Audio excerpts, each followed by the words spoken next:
Why the Buffalo Bills trade of Stefon Diggs to the Houston Texans means that the Washington Commanders should absolutely be in conversations to trade for San Francisco 49ers receiver Brandon Aiyuk. That and more on today's episode of Locked On Commanders. Your daily podcast on the Washington Commanders. Part of the Locked On Podcast Network. Your team every day.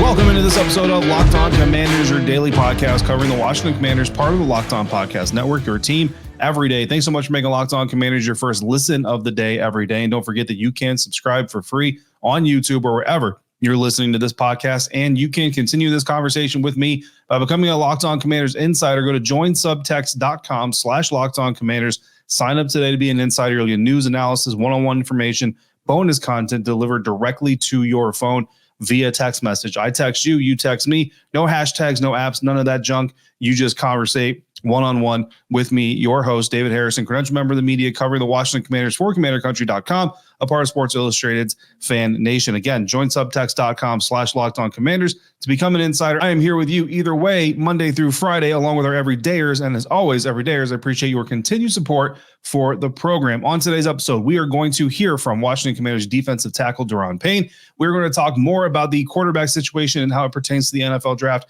And we're going to start off by talking about the trade market for San Francisco 49ers wide receiver Brandon Aiyuk. But before we get into all that, one admin note: this is being recorded Wednesday evening.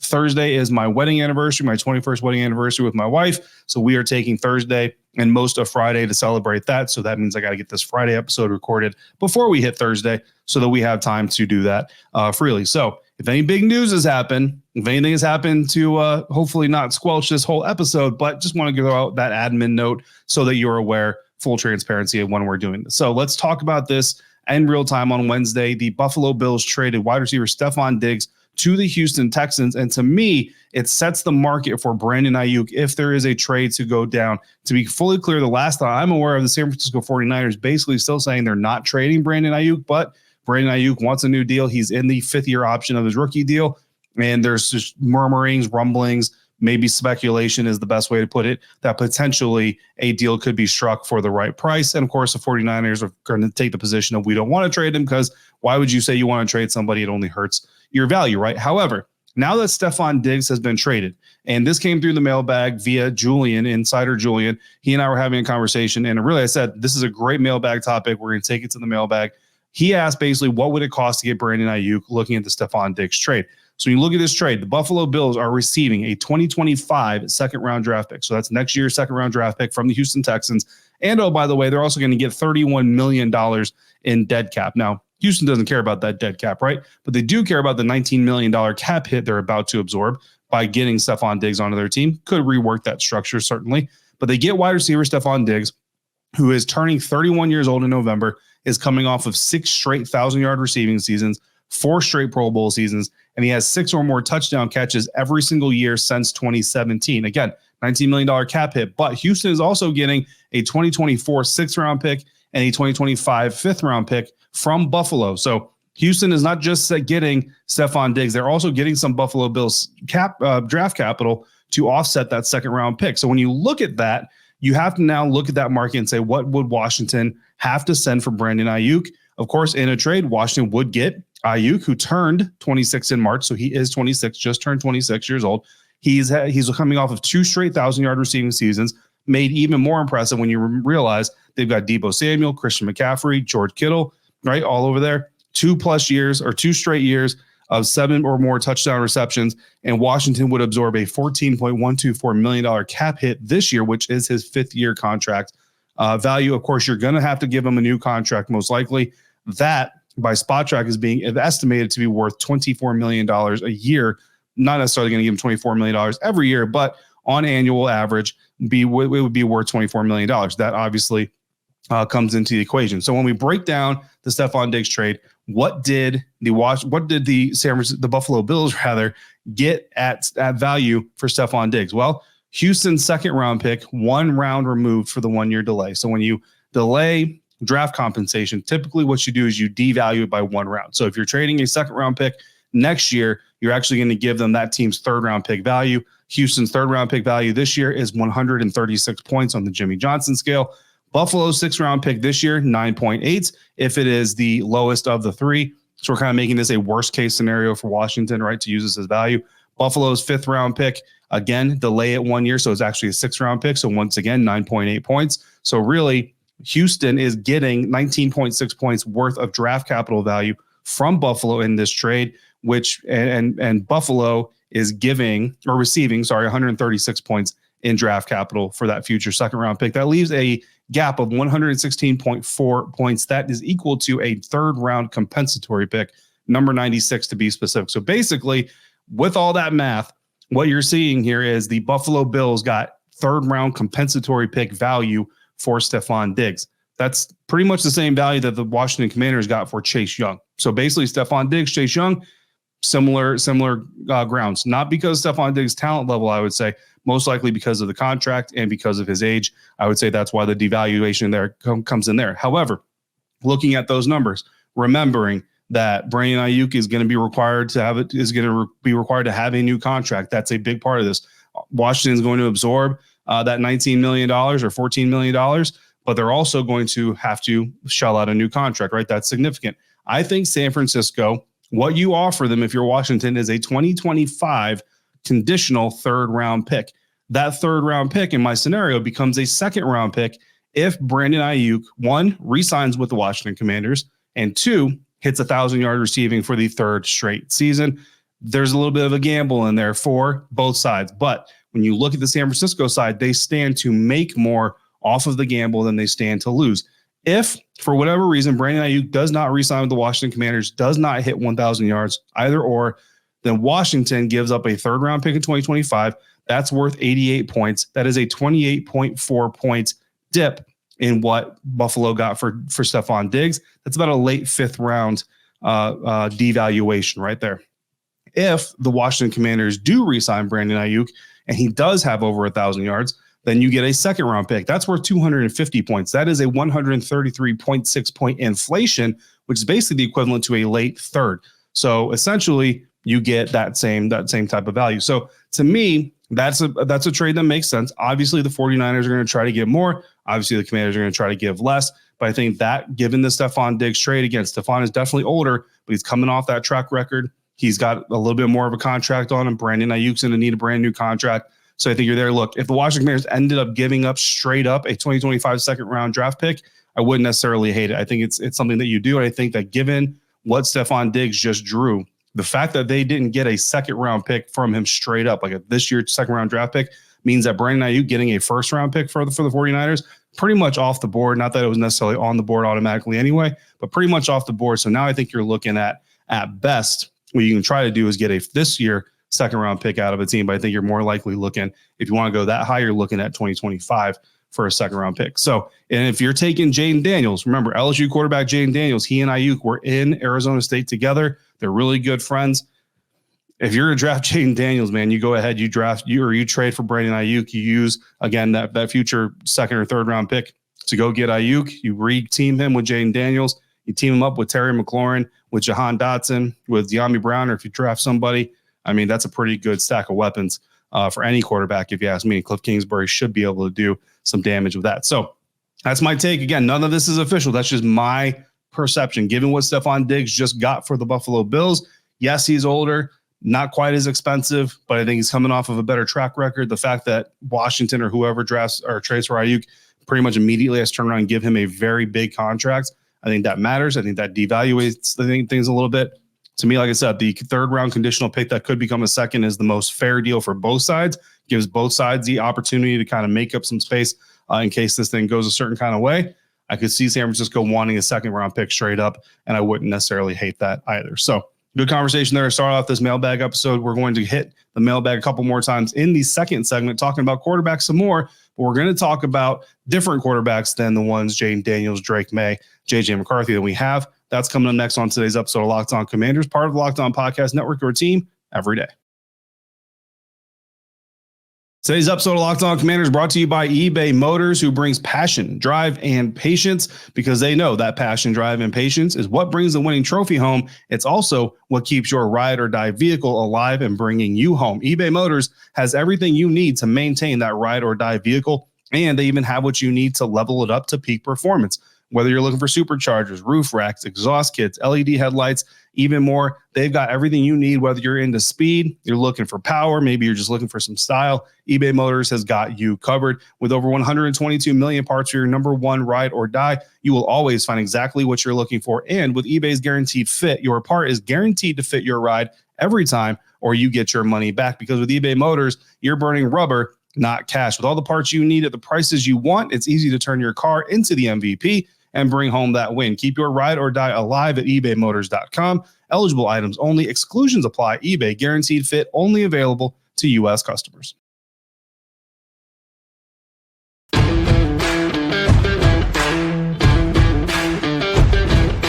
Continuing on out, today's episode of Locked On Commanders. Thanks again for making Locked On Commanders your first listen of the day, every day. Make sure you come back next week. We'll be reacting to whatever news I don't get to react to here because of my anniversary weekend. And we'll, of course, look at doing another mock draft Monday. Are you watching Fox Sports or ESPN on television all day long? Do you have to turn it down when all the shouting begins? Well, make the switch to Locked On Sports today. You'll get free 24/7 sports streaming channel program for you every day to bring you the biggest stories without all the screaming. Locked On Sports Today brings you can't miss analysis, opinions, and news streaming 24/7 on YouTube or the free Amazon Fire TV channels app, part of the Locked On Podcast Network, your team every day. Turning back now into the mailbag to wrap up the week here. We look at Billy, who asks, how risky would it be to trade down just a bit in order to get a first-round tackle or two, and Michael Penix Jr., Washington Huskies quarterback, whose stock has been rising in media circles.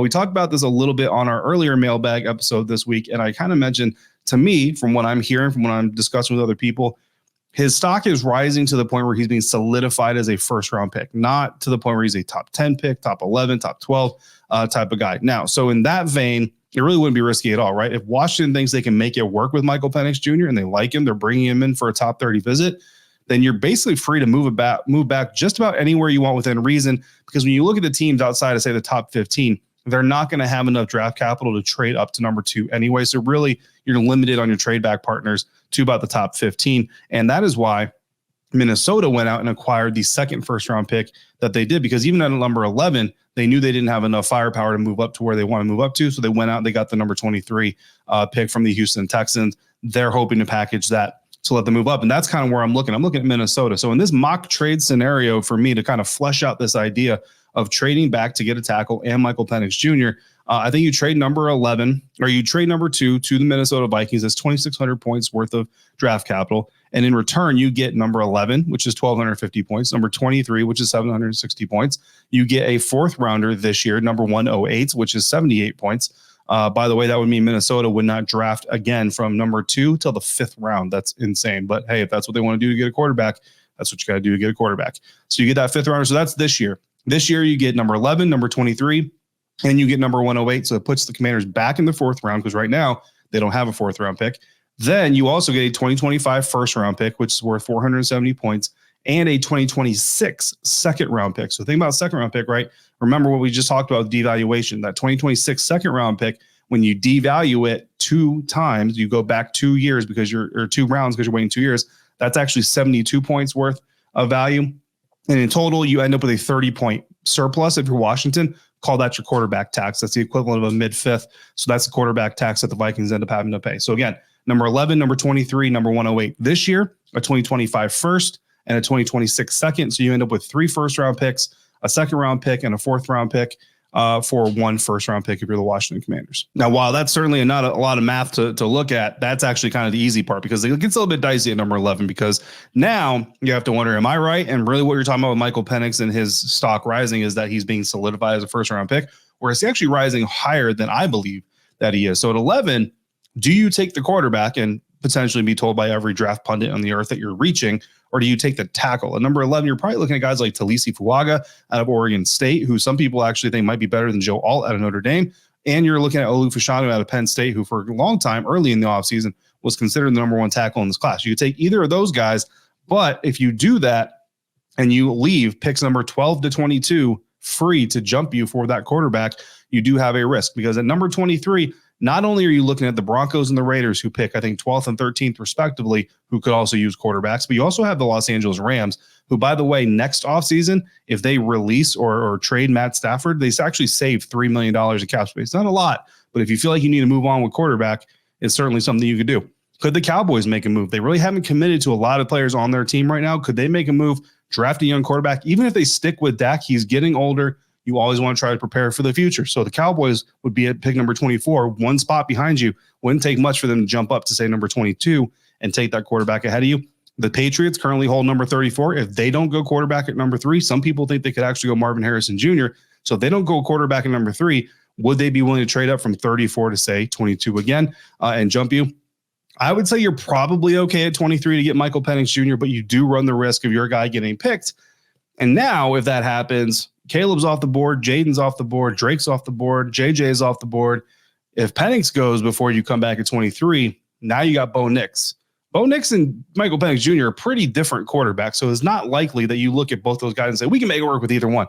Certainly you could potentially make it work with either one, but then do you take Bo Nix just because you're like, well, now we got to get a quarterback, or do you roll in 2024 with Marcus Mariota, right? So those are kind of all the thoughts that go in if you pass on Penix Jr. at number 11. So now if you reach, quote unquote, for Penix at number 11, at 23, you're probably looking at tackles like J.C. Latham out of Alabama and Amarius Mims out of Georgia as your top 2 tackles. Not too bad. Not as good as Fuaga or Fashanu, but not bad by any means, right? So only one route here guarantees quarterback. And honestly, there's a chance, right? If Arizona's not going quarterback, but if the Patriots don't go quarterback, the Falcons don't go quarterback, there's actually a chance here that J.J. McCarthy is there at number 11, and maybe you like him a little bit more than Michael Penix, so you actually get a guy that's better than the guy you're maybe, quote unquote, targeting.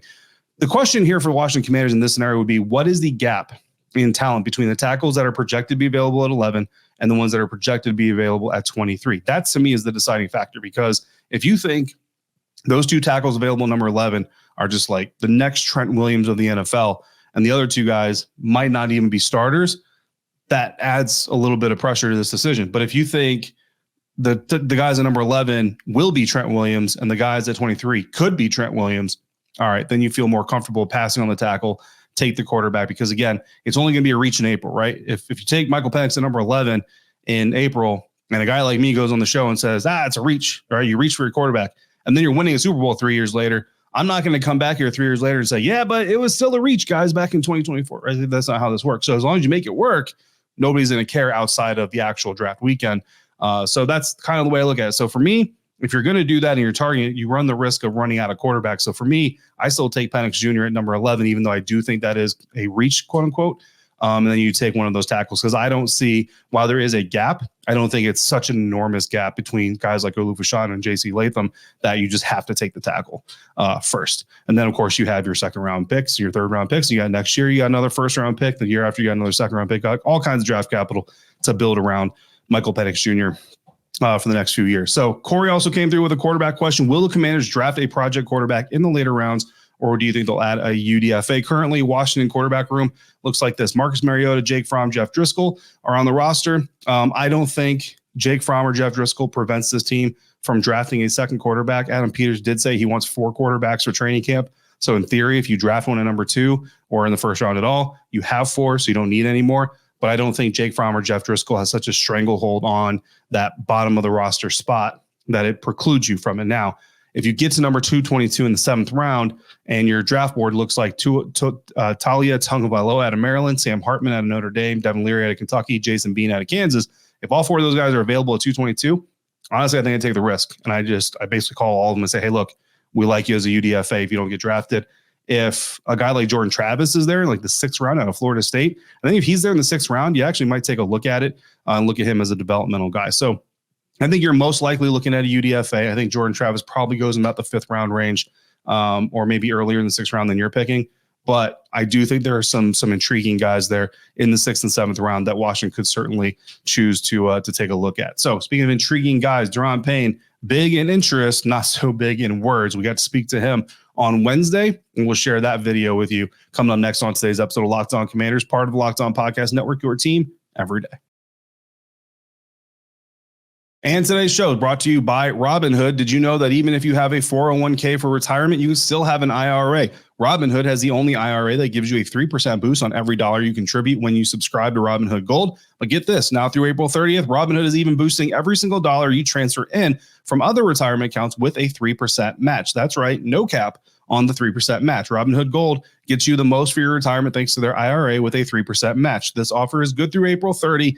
Get started at Robinhood.com/boost. Subscription fees apply. And now for some legal info. Claim as of Q1 2024, validated by Radius Global Market Research. Investing involves risk, including loss. Limitations apply to IRAs and 401ks. 3% match requires Robinhood Gold for 1 year from the date of first 3% match. Must keep Robinhood IRA for 5 years. The 3% matching on transfers is subject to specific terms and conditions. Robinhood IRA available to U.S. customers in good standing. Robinhood Financial LLC, member SIPC, is a registered broker-dealer. So,